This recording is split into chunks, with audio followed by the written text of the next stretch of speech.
Hola, muy buenas noches. Bienvenidos a nuestra octava sesión mensual de la Asociación Mexicana de Endoscopía Gastrointestinal. Y a continuación les dar la palabra al doctor Ángel Andrés Reyes Dorantes, presidente de nuestra asociación. Muchísimas gracias, doctora Zamorano. Bueno, pues no hay fecha que no se llegue, plazo que no se cumpla, y esta es la octava sesión de esta administración, es la última con la que cerramos este ciclo. Quisiera, antes de que empezáramos, decirles que estas sesiones tienen puntos para el Consejo, para la recertificación, pero es muy importante que llenen el cuestionario previo y que luego hagan el cuestionario después de la sesión. Para dejar una oportunidad, todas las sesiones están en internet, las pueden ver a través de la página y pueden hacer las evaluaciones. Van a tener este mes de agosto para que todos los que por alguna razón no vieron alguna o no han cumplido las evaluaciones, lo hagan. Es muy importante para que ustedes obtengan la puntuación que el consejo nos da. Y esta sesión va a ser muy interesante, así es que tengo el gusto de presentarles al doctor Félix Telles, nuestro coordinador de las sesiones, y que nos va a presentar a los ponentes de esta noche.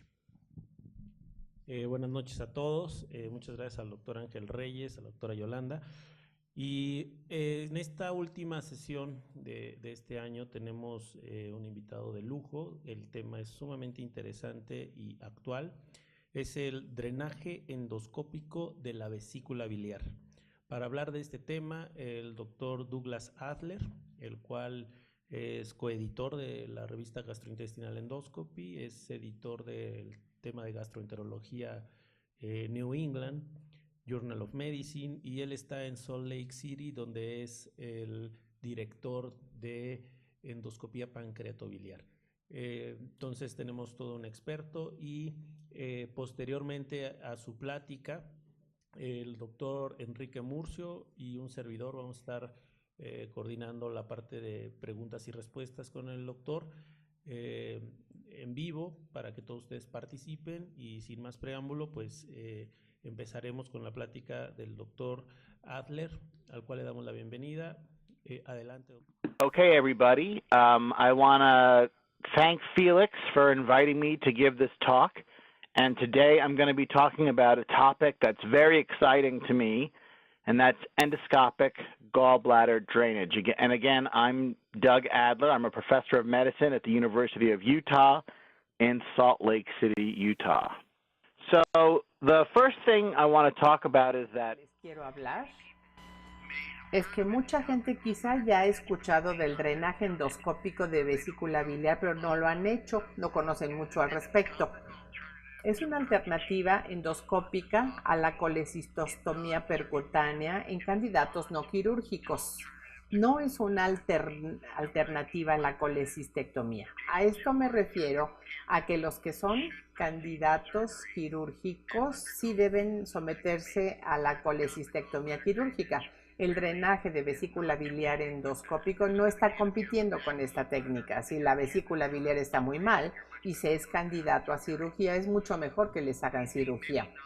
Vemos a muchos candidatos no quirúrgicos en nuestro hospital, casi todos ellos con los mismos problemas. Mucha gente con seguridad se puede someter a una colecistectomía. Los que vemos no candidatos a cirugía generalmente tienen cáncer pancreático metastásico o pueden tener insuficiencia cardíaca, o quizá que están usando un dispositivo de asistencia ventricular izquierda y que son alto riesgo de cirugía, o que puedan tener algún otro riesgo cardíaco inaceptable en donde los cirujanos no creen que pueda tolerarse el procedimiento laparoscópico. El más común es cuando tienen cirrosis. Hemos hecho drenaje endoscópico de vesícula biliar en cirrosis muchas veces, pero hay limitaciones y se las quiero mencionar más tarde en mi plática. Hay dos opciones para el drenaje endoscópico de vesícula biliar, el transampular y el transmural. Voy a hablar de los dos en detalle. Son muy diferentes y se hacen de diferentes formas y los dos tienen pros y contras. El abordaje transampular es más viejo, ya lleva como 10 años con nosotros. Es realmente una modificación de la técnica de la CEPRE. En vez de canular la vía biliar y poner la guía de alambre en el árbol biliar proximal, la guía se pone en el conducto cístico para tener acceso a la vesícula biliar. En vez de poner stent, se hace desde la vesícula biliar a través del conducto cístico al colédoco hacia el duodeno. Esencialmente se está haciendo drenaje transcístico transampular de la vesícula biliar al duodeno. Y lo bueno es que el stent se puede reemplazar, sacar según se necesite o dejarlo siempre dependiendo de las necesidades del paciente. Ahora, en el caso del drenaje transmural, las cosas son muy diferentes. No es una técnica de CEPRE. Se hace con ultrasonido endoscópico intervencionista. Generalmente en el 2019 tiene que ver con colocar stents de aposición luminal. Puede ser stents biliares totalmente cubiertos o de doble cola de cochino. Es como elegir ver la BCR cuando ya tienen un dispositivo mucho más moderno y verlo por Netflix. Pues el abordaje transmural implica que se coloca el stent a través de la pared gástrica o duodenal con comunicación directa entre la luz del tubo gástrico y la vesícula biliar, en contraste al transampular, en donde el stent generalmente es temporal, se puede reemplazar. En el transmural generalmente se deja un cierto tiempo, lo que se llama terapia de destino. Me quiero enfocar en cada uno de ellos porque hablaremos de los pros y contras. Primero hablemos del drenaje transampular de vesícula biliar en detalle. Así se ve. Suena como muy sencillo en su concepto. Esta es una imagen fluoroscópica que se toma por una de mis CEPRES. Aquí está el duodenoscopio, en el segundo. Aquí hago la fluoroscopía, quizás hacia atrás de como ustedes suelen verlo. Y se puede ver que accesamos a la vía biliar con el esfínterotomo. Aquí el origen del conducto cístico. Vean que mi guía de alambre se va hasta el conducto cístico y entra a la vesícula biliar. Hay cálculos, lodo en esa vesícula biliar que manifiesta un defecto en el techo. Aquí hay otra imagen de un caso diferente que muestra que aquí se pueda saber que es más difícil. Aquí tuvimos que usar un colangioscopio para encontrar la apertura del conducto cístico. A veces tenemos suerte y la guía de alambre se va muy fácilmente y termina uno en 5 minutos. En otras ocasiones sí puede ser un verdadero problema que la guía de alambre llegue a la vesícula biliar. Aquí intentamos durante mucho tiempo con la guía, el esfínterotomo, no pudimos accesar la vesícula biliar porque no pudimos encontrar el orificio del conducto cístico. Hubo que usar un colangioscopio para encontrar el orificio pequeño y tener como blanco la guía en una forma tridimensional para poder entrar en esa pequeñita apertura. Y luego, si es más difícil o fácil entrar a la vesícula biliar, así es como se hace. Se puede ver que el caso terminó. Este es duodenoscopio, el doble cola de cochino, una cola de cochino en el duodeno, hacia la vía biliar, hacia el conducto cístico y una cola de cochino en la vesícula biliar. Generalmente al usar el stent de doble cola de cochino tiene muchos orificios laterales para maximizar el drenaje.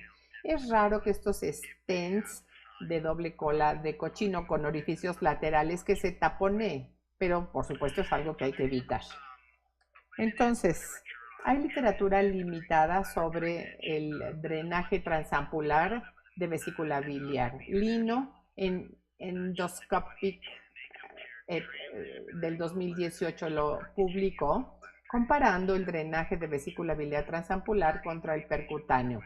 75 pacientes, 33 con drenaje transampular, 42 con drenaje percutáneo. Tuvieron 77% tasas de éxito con el drenaje transampular, que me parece que es un poquito bajo el promedio, pero no muy lejano de lo que es el promedio, y 100% de tasa de éxito con drenaje percutáneo. Los radiólogos tienen ventaja sobre nosotros porque lo hacen en un blanco que es mucho más grande, la vesícula biliar, mientras que nuestro blanco es el conducto cístico, no la vesícula biliar. Así es que tenemos un espacio que es mucho más pequeño. No hay diferencias en eventos adversos y los pacientes tratados endoscópicamente tienen una hospitalización que es significativamente más corta. Se ve fácil. Si están acostumbrados a hacer la CEPRE y son endoscopistas y se sienten a gusto con sus habilidades con la guía de alambre, pareciera que es algo fácil de hacer, pero déjenme decirles que a veces sí puede ser sumamente difícil. A veces bromeo de que los casos pueden ser o de 10 o de 90 minutos, nunca lo sé, cuál queremos, uno o el otro. Los retos para el drenaje transampular de la vesícula biliar vienen por cuestiones técnicas, de poder accesar a la vesícula biliar de una manera con CEPRE. A veces, como he mostrado, puede ser muy difícil pasar la guía incluso en el conducto cístico. A veces entra uno al conducto cístico, pero las válvulas pueden hacer difícil que la guía pueda llegar hasta el conducto cístico por las válvulas de Heister. Muchos de estos pacientes tienen colecistitis, por eso es la intención de hacerles el drenaje. Y el conducto cístico puede estar obstruido en muchos pacientes y a veces pueden forzar la guía de alambre por un conducto cístico obstruido, pero a veces no se puede. El conducto cístico puede estar demasiado estrecho, muy angosto para permitir nada. No sé si se fijaron, pero en la fotografía que les mostré, ese stent con doble cola de cochino era de French 7. A veces el conducto cístico está muy inflamado, bloqueado, taponeado, como para permitir ni siquiera un stent de French 7. El conducto cístico a veces también es muy tortuoso, puede tener espirales, asas, círculos y pueda impedir que pase el stent. Parte del problema es que son factores que no se pueden predecir con anterioridad. Se ve el ultrasonido o la tomografía computada del paciente, pero no con suficientes detalles de la información acerca del conducto cístico, como para saber que vamos a poder tener éxito o no. Hay que comprometerse a intentarlo y comprometerse a intentarlo mucho. Si no entra fácilmente y no tenemos éxito en los primeros 5 minutos, no darse por vencidos. Se pueden usar otras técnicas, como ya mostré, catéteres diferentes, guías de alambre, un colangioscopio, estar dispuestos a esperar y tener paciencia, como decimos aquí, y hacer lo que se tiene que hacer para lograr que el stent llegue a la vía biliar.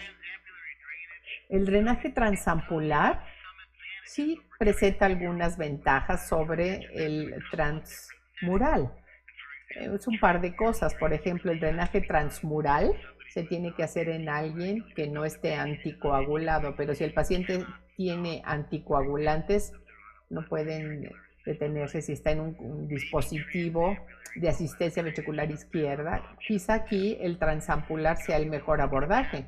Pueden ver la tomografía antes del procedimiento para ver si la vesícula biliar está adyacente al estómago o intestino delgado, si piensan en hacer drenaje transmural, pero a veces no. Si la vesícula biliar está unos centímetros alejado del estómago o el intestino delgado, no se puede hacer transmural con la tecnología existente. Por eso habría que recurrir al transampular. Ya dije antes que hemos hecho drenaje transmural en pacientes con cirrosis, pero tenían ascitis significativa debido a la cirrosis o por la malignidad misma. El drenaje transmural no es una buena opción. Estos pacientes quizá se tengan que someter al drenaje transampular. Y si lo pensamos, a veces si el paciente puede ser un candidato quirúrgico en el futuro. Hay quienes no son candidatos a cirugía en un momento por otros problemas médicos, pero quizá puedan ser candidatos quirúrgicos en las semanas siguientes. Quizá sería mejor pensar que la vesícula biliar ya se va a sacar, pues mejor el transampular. De esto hablaré más tarde en mi plática. Algo más, como ya les dije, con excepciones raras, el transmural es permanente. Si el paciente quiere una opción que sea reversible, el transampular puede ser el mejor abordaje. Cambiemos de tema para hablar del drenaje transmural de vesícula biliar. Es una de mis cosas favoritas. Trato de hacerlo de ser posible lo más frecuentemente. Es muy entusiasmante y recompensante para el médico y para el paciente, porque tienen alivio muy inmediato. En el 2019 lo que estamos haciendo es con stents de aposición luminal o LAMS. En Estados Unidos tenemos un stent de aposición luminal, el Axios. En Europa y en Asia tienen el NITI o NITI. el Spaxus o Niti Nagi. Hay diferentes en el mundo. Yo la verdad no sé a cuál tengan acceso a ustedes en México. Entonces, algo que hemos aprendido de los stents de aposición luminal es, por lo menos en Estados Unidos, fueron aprobados para drenaje de colección de líquido pancreático, pseudoquiste o necrosis walled-off, que requiera acceso endoscópico, debridamiento y drenaje, y hemos expandido el uso de los stents de aposición luminal mucho, y debo decirles que uso un volumen de stents de aposición luminal, pero nada más la mitad están dentro de las indicaciones, el resto es drenaje biliar, drenaje de vesícula biliar, el tratar estenosis, hacer anastomosis entero como para procedimientos tipo EDGE. Todo esto lo hacemos de rutina. No están aprobados, pero creo que la mayor parte de la gente en Estados Unidos no ha esperado la aprobación y hacen los procedimientos porque son muy exitosos. Esta caricatura es de un artículo de Mori, en donde se muestra lo que es el drenaje transmural guiado por ultrasonido endoscópico. Aquí el endoscopio hace conexión entre el bulbo duodenal y la vesícula biliar desplegando el LAMS o el stent de aposición luminal. Ustedes verán que no siempre se necesita la guía de alambre. Así es un caso representativo. Como pueden ver, la vesícula biliar es muy grande, distendida, muy engrosada. La pared tiene colecistitis aguda en un entorno de malignidad y no se pensó que fuera candidato para colecistectomía quirúrgica. El paciente no estaba muy entusiasmado con drenaje percutáneo, que quizá iba a quedarse con él el resto de su vida. Se nos solicitó evaluar al paciente, se entusiasmó él sobre la posibilidad de una opción interna. Y ahora podemos ver que ya alineé utilizando un axios de 20 milímetros y quemé a lo largo del duodeno hacia la vesícula biliar. Algo que van a observar es que no tengo guía aquí, no hay guía de alambre. Comencé antes usando la guía de alambre, ya no la uso, ni tampoco la fluoroscopía. Comencé a usarla, ya no. Estoy desplegando el alerón distal. Me fui de usar de guía de alambre y fluoroscopía y ultrasonido endoscópico a nada más utilizar ultrasonido endoscópico solo. Ya que se sienten a gusto con esto, ya no necesitan las otras tecnologías en la mayoría de los pacientes. Ahora pueden ver que he cambiado a la vista endoscópica, el catéter va entrando, hay un poco de quemadura en la mucosa y se empieza a desplegar, ya se ve bilis que está saliendo. Generalmente el alerón lo despliego al principio con guía endoscópica. El ultrasonido en este punto no me es muy útil, hay gente a la que sí. Y tenemos un drenaje hermoso de bilis, lo pueden ver. Eso es exactamente lo que queremos ver. Y aquí es como se ve unos minutitos después. Podemos ver en el bulbo duodenal el ápice del bulbo duodenal con la raíz del segundo duodeno. Y aquí está el stent señalando apuntando hacia la vesícula biliar. Si lo hacen pueden saber que la vesícula biliar puede estar en cualquier lado, en la cara superior del bulbo, en la cara medial, aunque no lo crean, en la cara inferior. Tienen que estar preparados para poner el stent en la vesícula biliar en donde sea que se encuentre. La meta es la conexión, hacerla, y el endoscopio a veces está en posición poco común, pero si pueden ver la vesícula biliar muy cercana al estómago, el duodeno, en mi opinión, con raras excepciones, realmente no importa a dónde hagan la conexión, siempre y cuando esté cerrada la vesícula biliar. Coloco los stents en todos lados, en el estómago, en el duodeno, y al paciente le va muy bien. No nos debe preocupar realmente cómo se vea. Y aquí tenemos como una semana después, el mismo paciente lo hicimos regresar a ver cómo le estaba yendo. Tomé esta fotografía con un endoscopio regular superior, viendo directamente la vesícula biliar. Esa es la mucosa de la vesícula biliar con una gran apertura. Es de 20 milímetros el stent de aposición luminal, suficientemente grande para que el endoscopio superior pueda entrar varias veces. Entramos a la vesícula biliar, vemos el conducto cístico desde el lado y podemos extirpar cálculos de ser necesario, como este paciente que tenía muchos cálculos en la vesícula biliar y lo volvimos a ver una semana después de ponerle el stent. Se resolvió su colecistitis y pudimos extirpar aquí con esta red, extirpamos uno a la vez los cálculos. Es muy divertido hacerlo. Hay algunos datos sobre el drenaje de vesícula biliar guiado con ultrasonido. No mucho, pero hay algunos artículos. Esto es de un estudio japonés que vio múltiples abordajes al drenaje de vesícula biliar. Compararos diferentes tipos de stents. Autoexpandibles de metal, los stents de aposición luminal, de plástico, y los resultados son muy similares a todo lo largo, pero la tasa de eventos adversos, el de stent de aposición luminal es el que ha tenido menos eventos adversos, 10%. Babu, Mohan y yo publicamos este metaanálisis en una revista de ultrasonido endoscópico a principios de este año. Se llamó Eventos adversos con stents de aposición luminal en drenaje de vesícula biliar endoscópica, metaanálisis. En términos generales, la tasa de eventos adversos que encontramos fue de 12.7%. Es un número importante, habrá que reconocer que hacerlo transmural con stent de aposición luminal sí es un procedimiento relativamente riesgoso en un paciente muy enfermo. 12, casi 13% en términos generales de tasa de eventos adversos. Pueden ver sangrado, fuga biliar, taponamiento, perforación, migración del stent, colecistitis, muerte.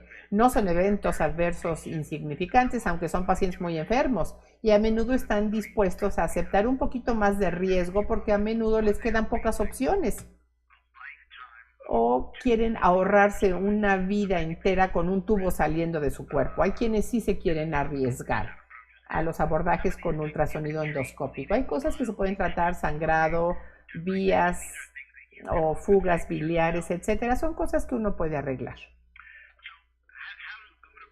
¿Cómo es que los stents de aposición luminal se comparan con los tubos de colecistectomía?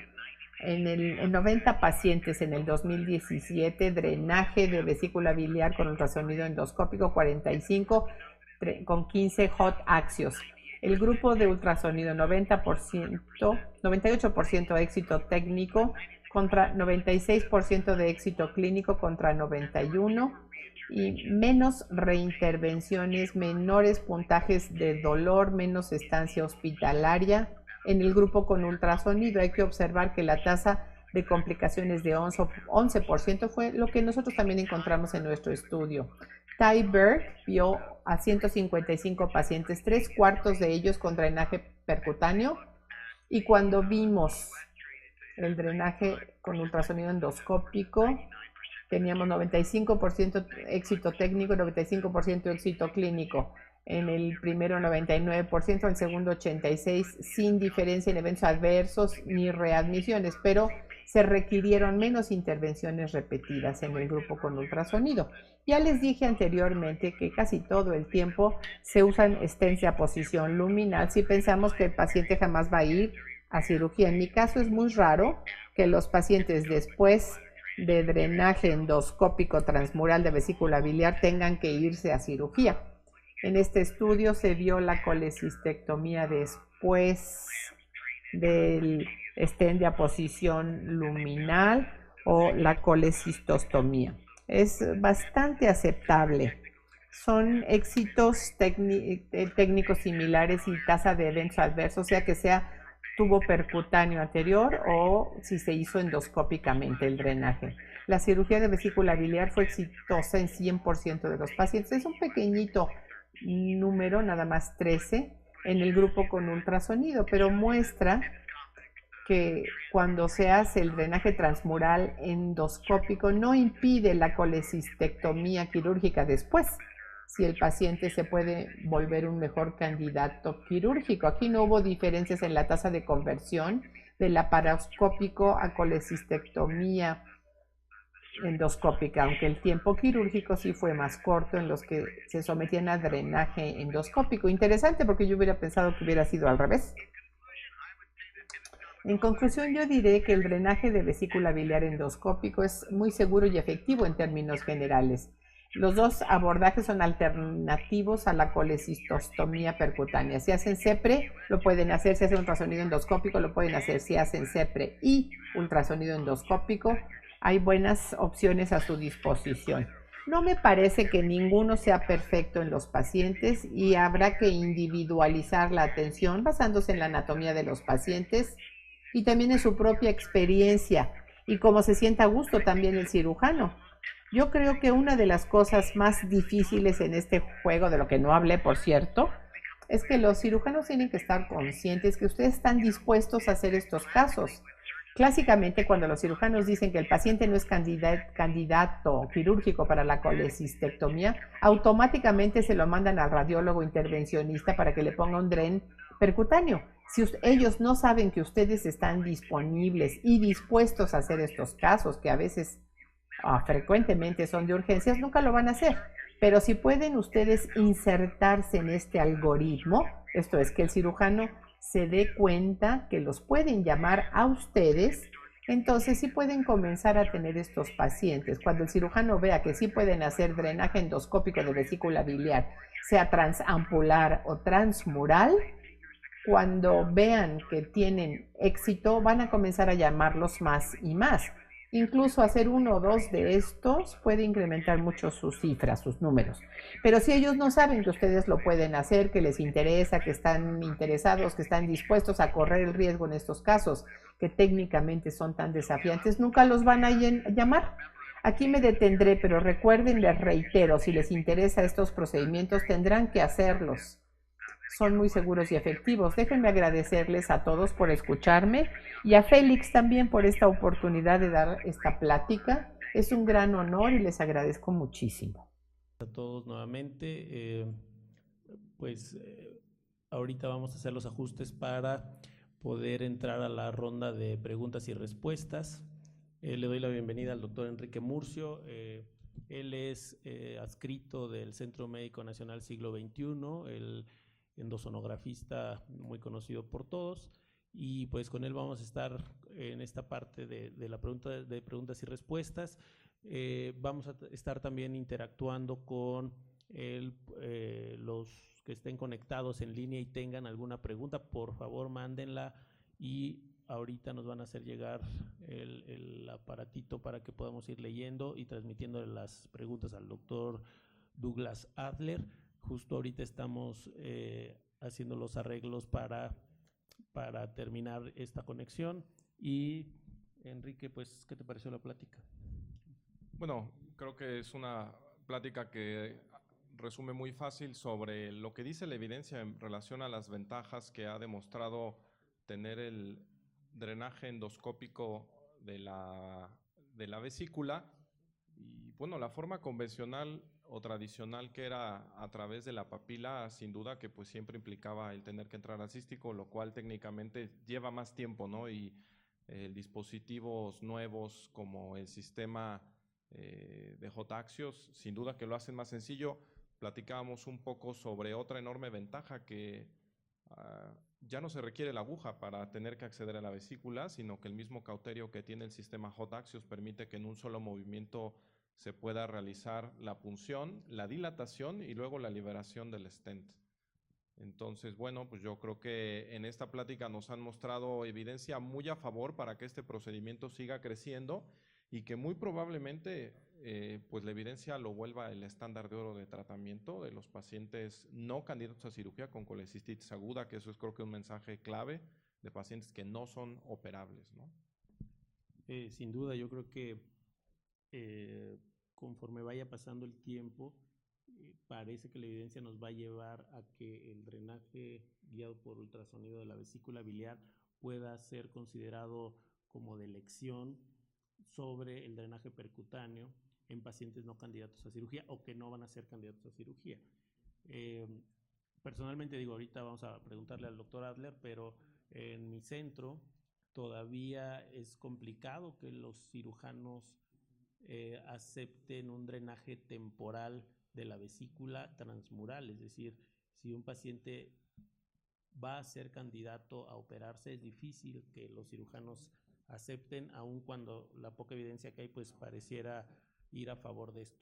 Y llama la atención también algo que me gustó mucho la plática del doctor Adler, que no dejó de lado el drenaje de la vesícula vía transpapilar. Es decir, los endoscopistas tenemos la oportunidad de también drenar la vesícula, no nada más vía transmural, sino también vía transpapilar, sobre todo en aquellos pacientes que pudieran tener problemas de coagulación, pudiera ser una opción, aunque evidentemente sí mucho más complicada que una CEPRE tradicional. No sé si ya estamos conectados. Ahorita estamos tratando de tener esta nueva conexión con el doctor Adler, pero bueno, este es un camino yo creo importante, y decía yo creo que muy bien el doctor Adler en su diapositiva final que los endoscopistas tenemos la tarea, probablemente la obligación de ponernos nosotros mismos en el algoritmo. Es decir, no es labor del cirujano pensar que la endoscopía es una opción para drenar la vesícula de alguno de los dos métodos, transmural o transpapilar, sino más bien nuestra de irnos a poner en el mapa y decirles que nosotros podemos hacer eso, que lo podemos hacer bien, que funciona y que ofrece ventajas sobre el drenaje percutáneo. No sé tu experiencia ahí en el siglo XXI, pero acá con nosotros sí es cierto que los cirujanos no piensan necesariamente en los endoscopistas para drenar estos pacientes de la vesícula. Bueno, yo creo que un punto clave que mencionó el doctor Adler en su plática es justamente eso, ¿no? El acercarse probablemente con el radiólogo intervencionista y antes que él con el cirujano también, para decirles lo que está demostrado como beneficio de este procedimiento. Y bueno, haciendo uso del refrán de que no solo hay que poner el huevo, sino también cacarearlo, en sí, en el Instituto Mexicano del Seguro Social, en el centro donde yo estoy, pues he encontrado más seco en la gente joven, pero cuando participamos en foros como multidisciplinarios y ellos empiezan a ver los números de algunos procedimientos en donde ellos no quieren o no pueden entrar, y sin duda que empiezan a tomarlo en cuenta uno pues como una opción, ¿no?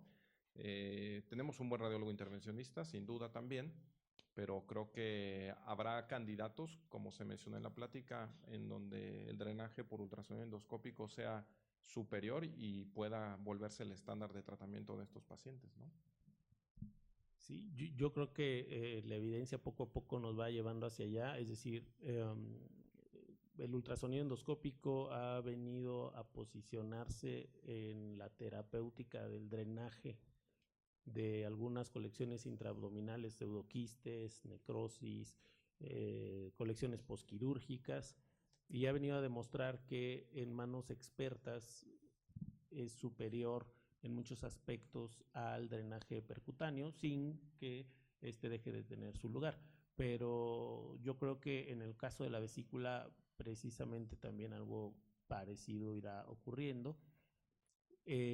Una situación importante en esto de la vesícula probablemente sea la necesidad de una prótesis de aposición luminal y con los costos que esto conlleva, pero parece interesante lo que tú mencionas de que no necesariamente se requiere una aguja, una guía, un dilatador, todo esto que te ahorras probablemente los costos los compensen. No sé ustedes en el siglo XXI que les sea más fácil si tener todos estos accesorios o tener una Axios, por ejemplo, porque para el que lo hace, sin duda es mucho mejor contar con un accesorio como el Axios que trae todo en uno, o para no hacer anuncios, una prótesis por aposición que tenga todo en uno y que en 2-3 minutos hayas ya podido hacer el drenaje versus todo el procedimiento que requiere cuando tiene los accesorios de manera separada. Digo, posiblemente ese sea un argumento a favor de solicitar que ese insumo pueda estar como autorizado. Nosotros tenemos un sistema administrativo muy en particular, pero bueno, creo que el costo efectivamente termina siendo aceptable y bajo en comparación a pretender hacerlo de la forma convencional, ¿no? Entonces, mientras logramos tener la comunicación con el doctor Adler. Doctor Adler, good night. Can you hear us? Hello? Good night, Dr. Adler. This is Felix Telles. How are you tonight? I'm good. Thank you so much for being here with us. Here, let me introduce you, Dr. Enrique Murcio and me, Felix Telles. So we have a lot of questions for you about your very, very interesting talk. Okay, sounds good. Okay, so hello, Dr. Adler. This is Enrique Murcio, and I'm going to start with so many questions that we have from the audience. So one of the main questions is about what's the management after you do a EUS gallbladder drainage with the fistula that is formed? How long does the lamps stay in place? Do you take it out? How do you do it?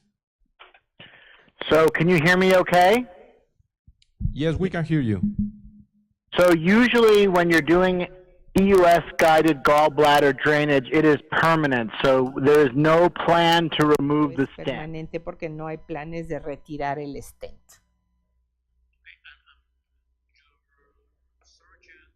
In your center, what said about that? ¿Qué dicen acerca de esto? Estaba yo hablando con Enrique de que en mi centro en particular, los cirujanos están preocupados sobre las dificultades técnicas para hacer la colecistectomía laparoscópica después de este drenaje con el sistema LAMS o el stent de aposición luminal. Sí, correcto, son dos cosas. Lo primero es que casi todo el tiempo, cuando se le llama a uno para hacer un drenaje de vesícula biliar guiado con ultrasonido, los cirujanos ya han declinado la operación. Y hay una cantidad limitada de literatura sobre cirugía de vesícula biliar después de drenaje endoscópico. Es posible y es seguro, pero los datos son muy limitados. Doctor Adler, ¿qué piensa usted sobre el stent de cola de cochino a través del de aposición luminal? Es bueno para evitar la migración y nos mostró bajas tasas de migración del LAMS o del stent de aposición luminal. ¿Qué piensa usted de poner estos stents de cola de cochino dentro del LAMS? Pongo un stent de cola de cochino, pero a veces no lo hago en el primer procedimiento. Muchas veces en el primer procedimiento tenemos a un paciente sumamente enfermo e inestable. La meta es poner nada más el stent Axios, descomprimirlo y luego sacarlo.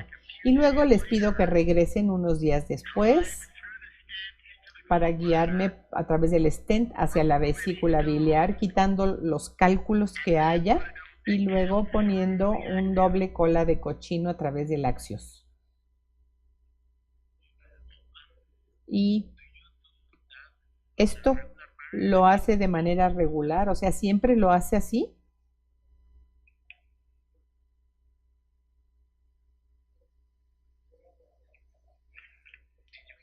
¿Me escuchó, doctor Adler?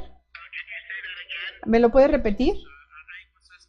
Estaba yo preguntando si siempre lo hace primero dejando el LAMS, unos días después volver a entrar a poner el stent de plástico y salir con el cálculo biliar.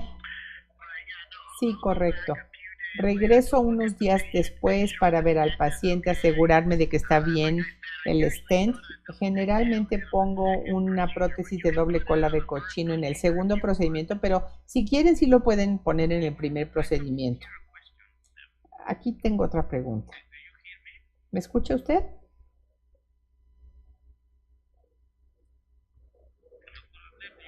Doctor Adler, ¿me escucha? Sí. Tengo una pregunta que se repite varias veces aquí entre el público de México. Me preguntan dos cosas. ¿Cuál es el tiempo? ¿Cuánto tiempo le lleva a usted a hacer el procedimiento completo? El procedimiento es muy rápido. Si se hace un axios en vesícula biliar, generalmente es menos de 15 minutos. 15 minutos. Es muy rápido. Estoy de acuerdo. Otra pregunta.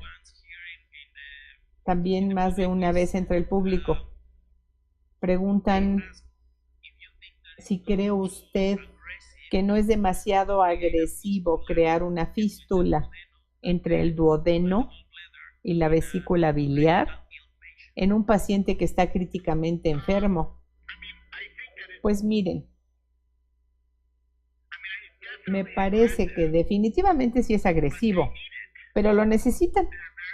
Están muy enfermos, no son candidatos quirúrgicos y su otra opción es un drenaje percutáneo, lo cual es terrible.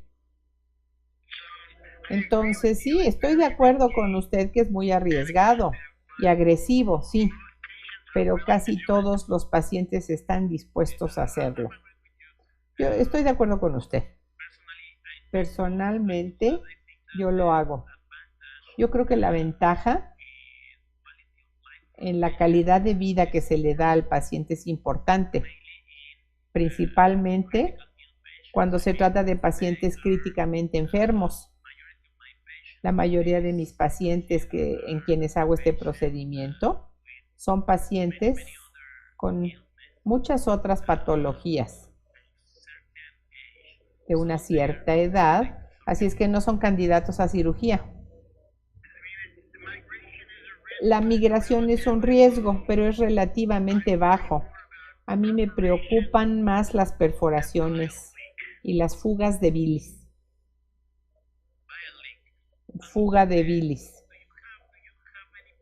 ¿Tiene alguna preferencia usted sobre uno de los tipos de LAMS o de prótesis de aposición luminal?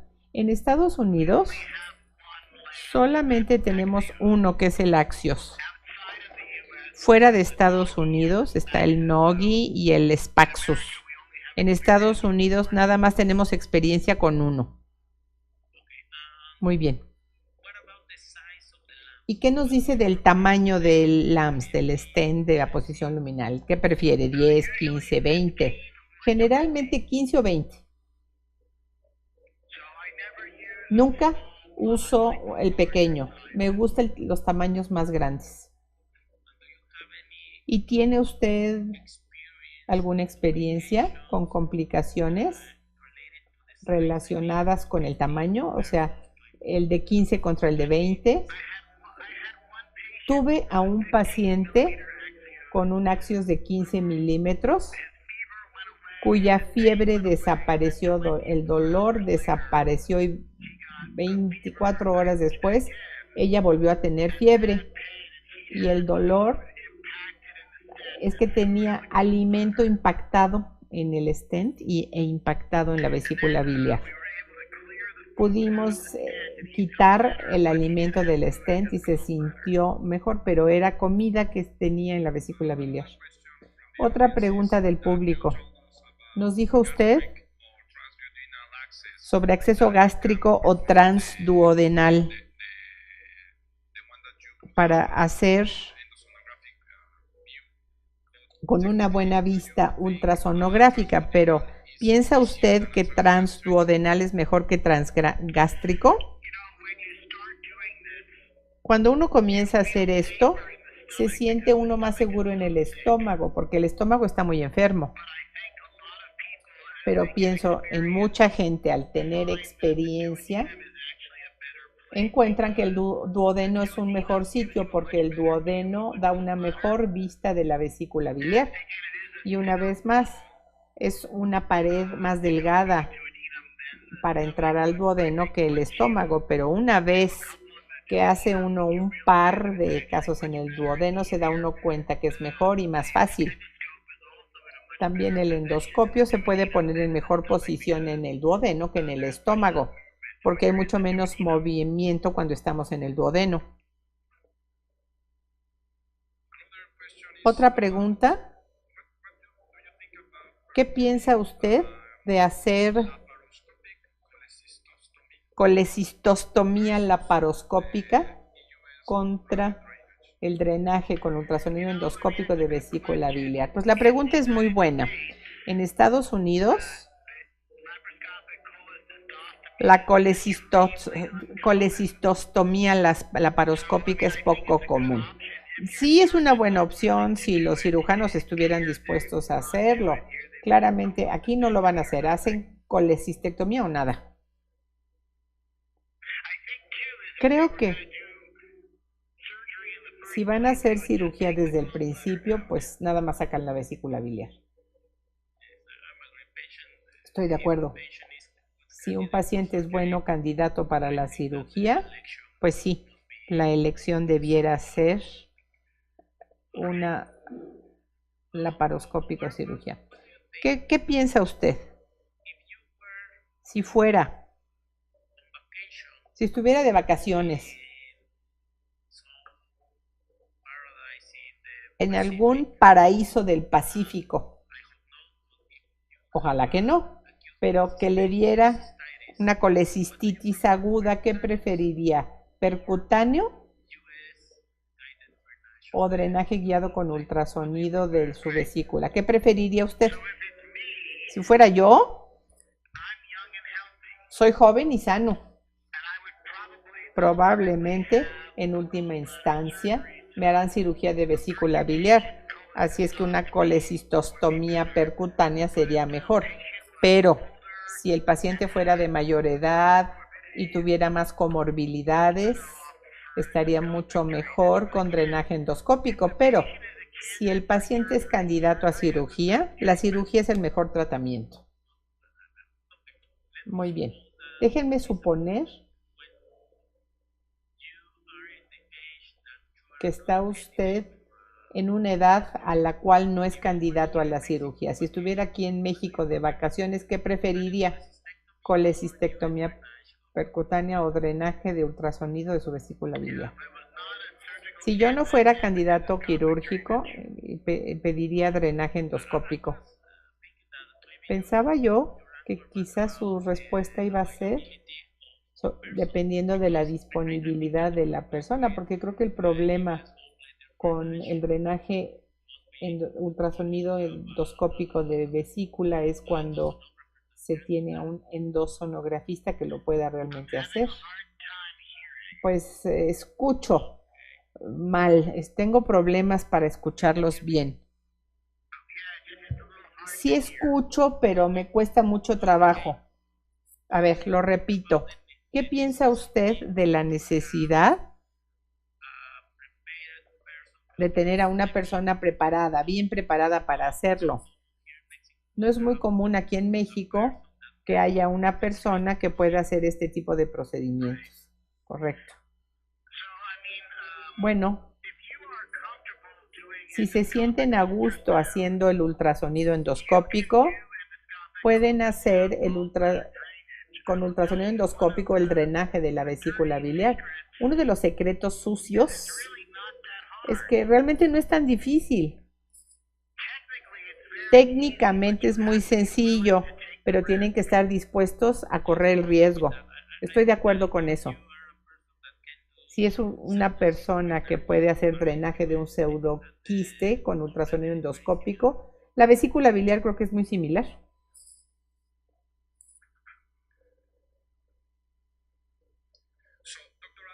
Doctor Adler, nos dijo usted que el stent de aposición luminal se quede en su sitio porque generalmente estos pacientes no son candidatos quirúrgicos, sí. Entonces, una vez que ya pone su LAMS en su sitio, generalmente, ¿qué hace con los cálculos?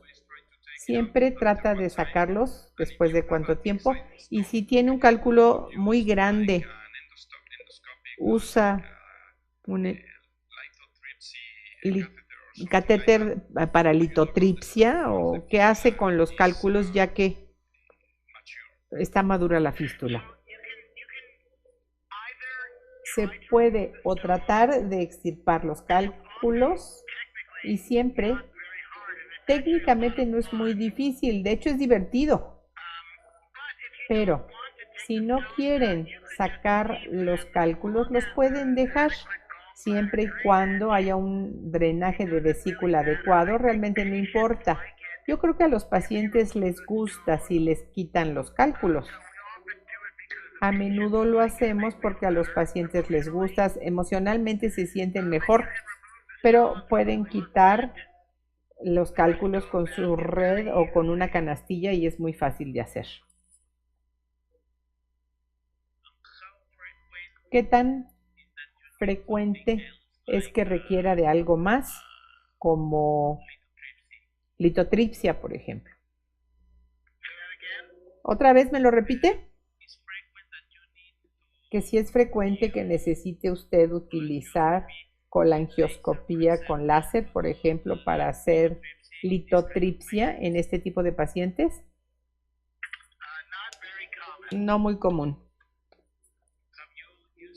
¿Lo ha utilizado alguna vez? Lo he hecho, pero muy rara vez.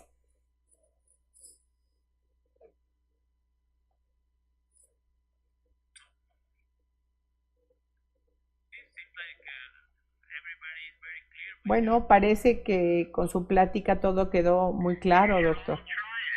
Todos deben intentar hacerlo.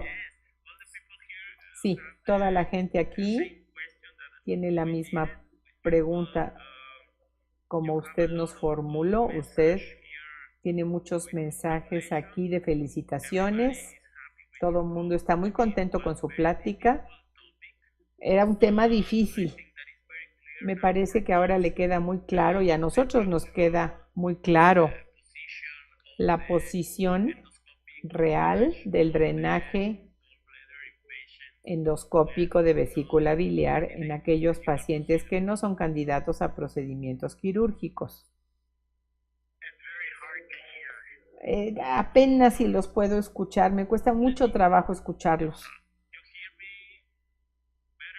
¿Así me escucha mejor, doctor? Si pudiera hablar más cerca del micrófono, porque hay mucho eco. Queremos darle las gracias. Fue una plática muy buena. Estamos aquí todos muy satisfechos. Fue una magnífica presentación y realmente le agradecemos mucho su tiempo. Sabemos que usted es una persona sumamente ocupada. Le queremos dar las gracias.